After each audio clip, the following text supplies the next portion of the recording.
Between Scylla and Charybdis, the geopolitical labyrinth of the South Caucasus. Article by Ferdinand Grigoryan, published on August 19, 2026 on EVN Report. The South Caucasus has long been a place where major powers collide, a narrow corridor where empires and now modern states compete for influence. For Armenia, a small landlocked country with few natural resources, the geopolitical reality has always felt existential. Russia's invasion of Ukraine in 2022, followed by the loss of Nagorno-Karabakh in 2023, fundamentally altered Armenia's strategic environment. Together, these events exposed the collapse of the post-Soviet security architecture and forced a radical re-evaluation of Armenia's place in the region. In response, Yerevan executed a bold maneuver, shifting away from decades of reliance on a single security guarantor toward a model of strategic diversification. This article examines Armenia's geopolitical evolution through the lenses of small state theory and 3C system theory. The argument is straightforward. Armenia's current foreign policy is not simply a reactive shift toward the West, but a sophisticated attempt to redefine the country as a critical node within a unified mega-region spanning the Mediterranean, Black and Caspian Seas. By analyzing the influence of Russia, the European Union, and the United States, this study traces how Armenia navigates a fragmenting world order while trying to leverage its location for long-term survival and prosperity. Understanding Armenia's foreign policy today requires beginning on theoretical terrain. Small states are defined in large part by their limited capacity to shape the international system and by their disproportionate vulnerability to external shocks. It's a simple but powerful lens. According to small state theory, such nations often seek military, economic, or political alliances with larger powers or multilateral organizations as a way to mitigate these inherent vulnerabilities. Historically, Armenia directed that search for security alliances almost exclusively toward Russia. Bandwagoning was seen as the only viable response to existential threats, closed borders with Turkey and Azerbaijan, and an unresolved conflict. The vulnerabilities of the Russian-led security architecture became glaringly evident during the 2020 Artsakh War and its immediate aftermath, revealing that the Collective Security Treaty Organization's protections were largely illusory. Russia's subsequent full-scale invasion of Ukraine in 2022 compounded this shift, further diverting Moscow's resources and reinforcing its regional deprioritization. In response, Armenia has abandoned its reliance on a single security patron in favor of a deliberate policy of multi-alignment. By actively building diverse strategic partnerships, Yerevan is attempting to construct a more resilient foundation that more durably spreads its security and economic risks. Complementing this is the 3C system theory, developed by Professor David Hovhannissian. The framework proposes that the Mediterranean, Black and Caspian Seas, together with the land masses between them, form a unified mega-region with shared infrastructural, economic, and strategic dynamics. From this perspective, the South Caucasus is not a peripheral frozen zone. It is a vital link in the global network of communication and transportation. 3C's system theory argues that power today flows less from controlling territory than from controlling networks. For Armenia, this is more than an abstract idea. It offers a practical roadmap. The challenge is to turn its landlocked geography from a liability into a strategic asset. By becoming a transit hub for both north-south and east-west corridors, particularly through initiatives such as the Crossroads of Peace, Armenia hopes to embed itself so deeply in regional infrastructure that its security and stability become a shared interest across the wider mega-region, not as charity, but as a shared interest. Armenia's strategic significance in the South Caucasus.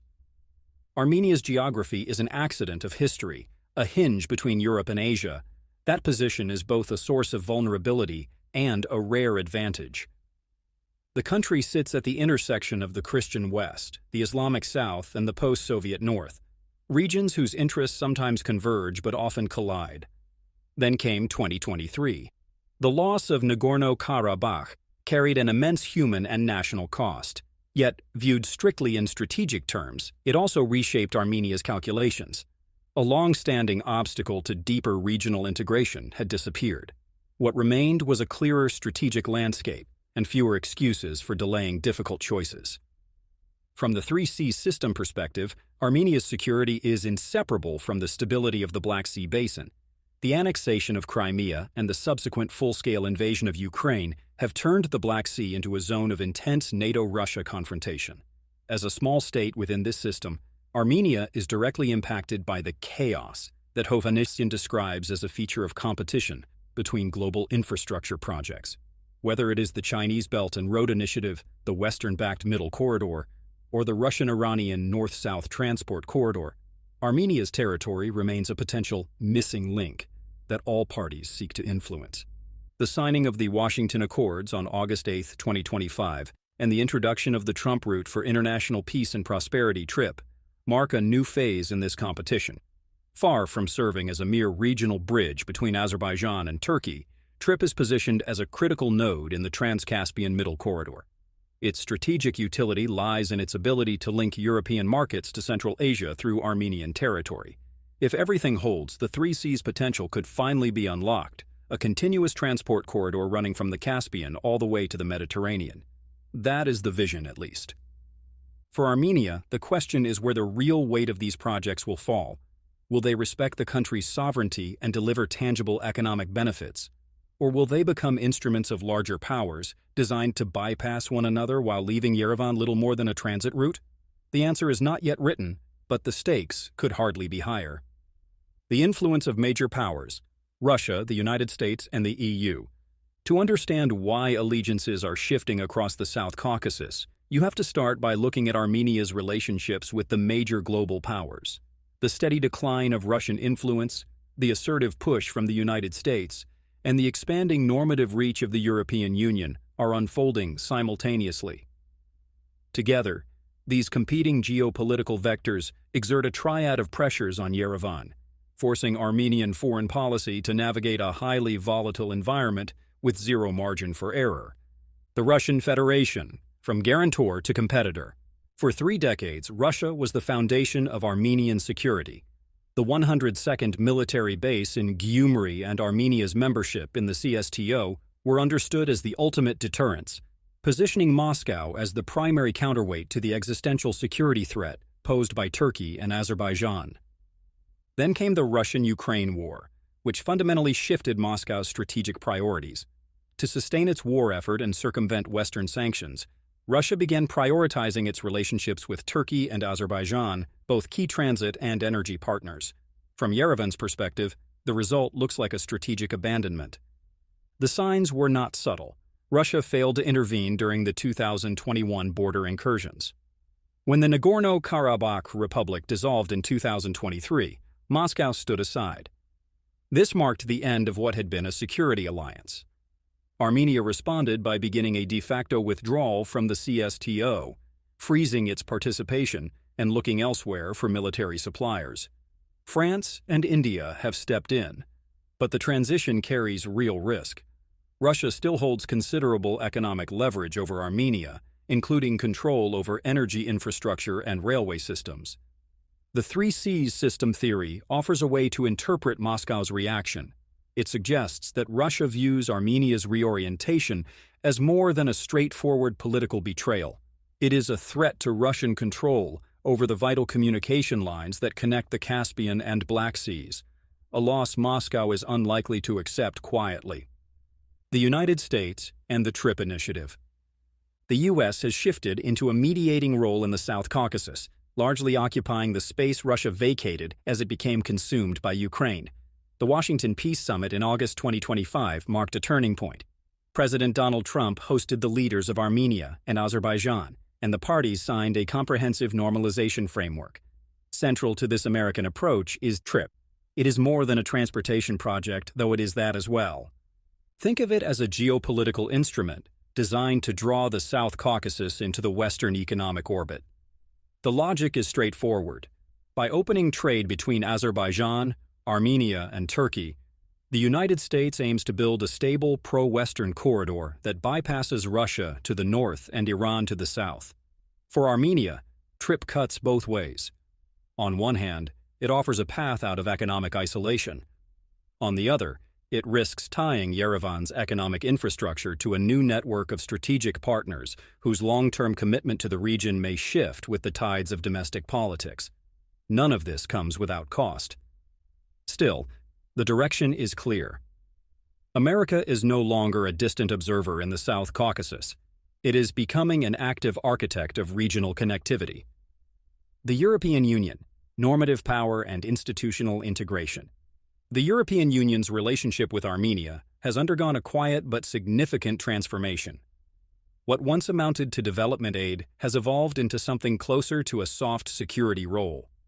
The EU mission in Armenia, EUMA, patrols the border with Azerbaijan as a civilian monitoring presence, offering a kind of normative shield that partially compensates for the hard military guarantees Armenia lacks.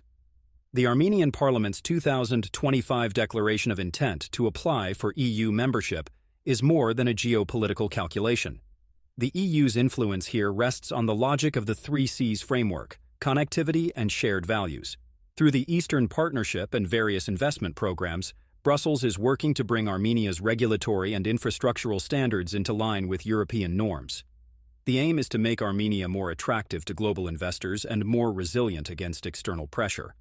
But the road to integration is long, and the required reforms are painful. They threaten entrenched interests among domestic elites and unsettle regional neighbors.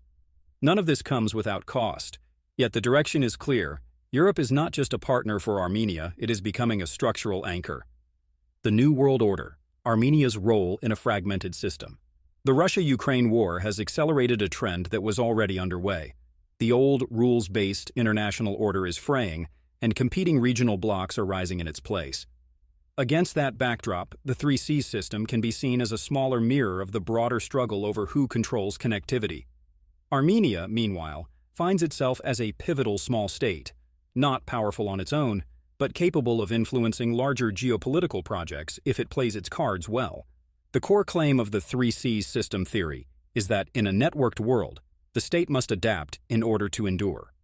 Armenia is pursuing this kind of adaptation through its Crossroads of Peace initiative, which calls for reopening all regional communications on the basis of sovereignty, jurisdiction, and reciprocity. In doing so, Yerevan hopes to avoid being reduced to mere transit territory for others and instead become an active shaper of the regional economy. General opportunities and challenges in balancing multiple partners. Armenia's turn toward strategic diversification, sometimes described as a pivot or tilt, offers real promise but also serious difficulty. The key opportunity is greater sovereignty. By reducing reliance on a single patron, Yerevan gains more room to negotiate favorable terms across its international engagements. The 3Cs system provides the geographic and economic rationale for this reorientation, enabling Armenia to frame its security not as a narrow local predicament but as a matter of regional significance. Opportunities: economic diversification and growth. Diversifying trade routes and attracting investment from the EU and the United States offers Armenia a clear path to reduce its long-standing economic reliance on Russia. Along the way, entirely new growth sectors could emerge. The TRIP initiative, for all its political entanglements, provides a concrete mechanism for linking Armenia into wider Eurasian trade networks. The shift in status could be transformative, from a landlocked state to a land-linked hub. Strengthen security partnerships. On the security front, this diversification brings immediate practical benefits by ending the former monopoly on Armenia's defense procurement. France and India have emerged as key pillars, supplying advanced artillery, air defense systems, and tactical training.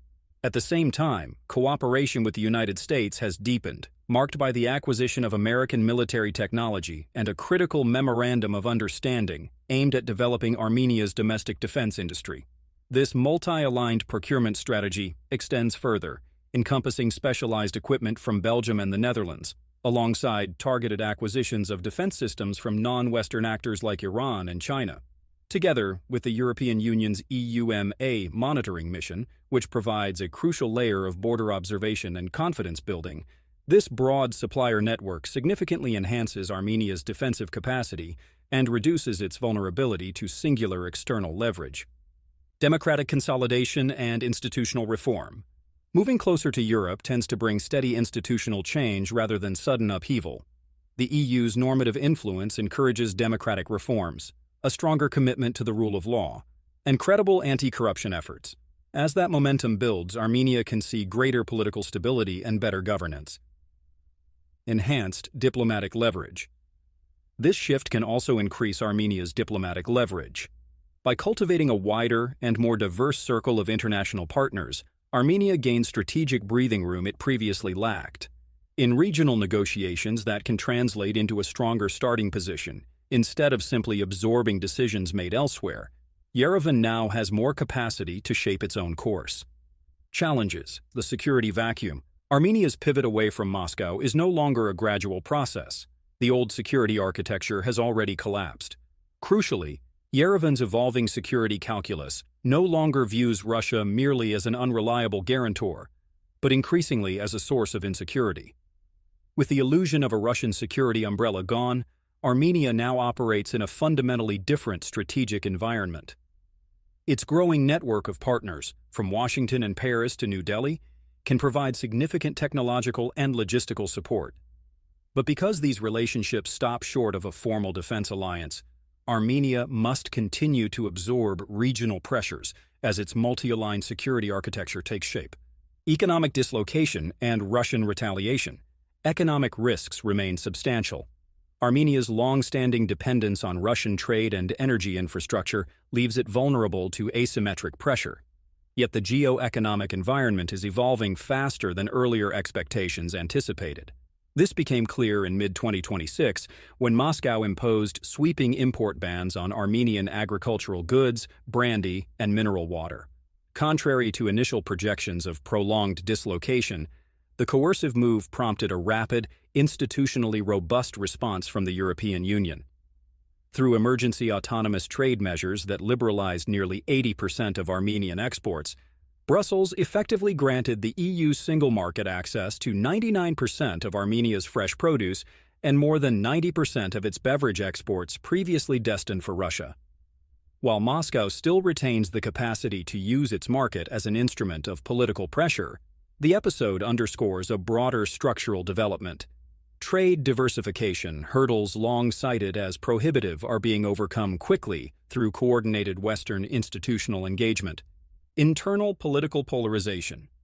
Domestically, a foreign policy pivot of this magnitude can introduce profound systemic strain by widening existing societal fractures. While the state apparatus may project a unified executive voice in support of a westward trajectory, deep polarization between pro-Russian and pro-Western factions fragments the broader domestic discourse.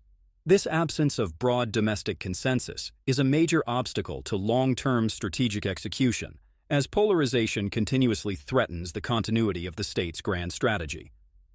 Conclusion: navigating the new geopolitical constellation. Armenia's effort to navigate the shifting currents of the emerging global order is useful for understanding small state agency. Yerevan is not merely absorbing the weight of great power competition. It is actively working to reposition itself geopolitically through a policy of calculated strategic diversification. This approach goes beyond reactive hedging. It reflects a deliberate logic, turning structural vulnerabilities into usable strategic assets. Viewed through the 3C system prism, Armenia's fate is not determined solely by geography. What matters more is whether it can function as a meaningful node within an evolving network of connectivity. Russia's once dominant influence is receding. The United States has advanced initiatives like TRIP, while Europe's normative and economic pull continues to intensify. Together, these forces create a layered, multi-vector environment. The decisive test will be how deftly Armenia manages these competing pressures, using each to bolster sovereignty, strengthen the economy, and preserve security. None of this comes without cost. A security vacuum has opened, and economic disruption is a real possibility. Yet this pivot also unlocks opportunities that were previously out of reach: stronger democratic institutions, a genuinely diversified economy, and access to more reliable security partners. If realized, Crossroads of Peace could fundamentally reshape regional connectivity, pulling Armenia out of its landlocked isolation and into a central transit role. The payoff would be more than financial. Embedding Armenian security in the interests of a broader international community could create a form of protection that geography alone has never provided. What happens in Armenia will ultimately test whether smaller states can adapt and perhaps even prosper within a fractured international order. Its ability to sustain a flexible foreign policy, balancing hard-nosed pragmatism with a consistent commitment to self-determination, will determine whether it becomes a key player in the Three Seas mega-region or remains exposed to the turbulence of great power rivalry.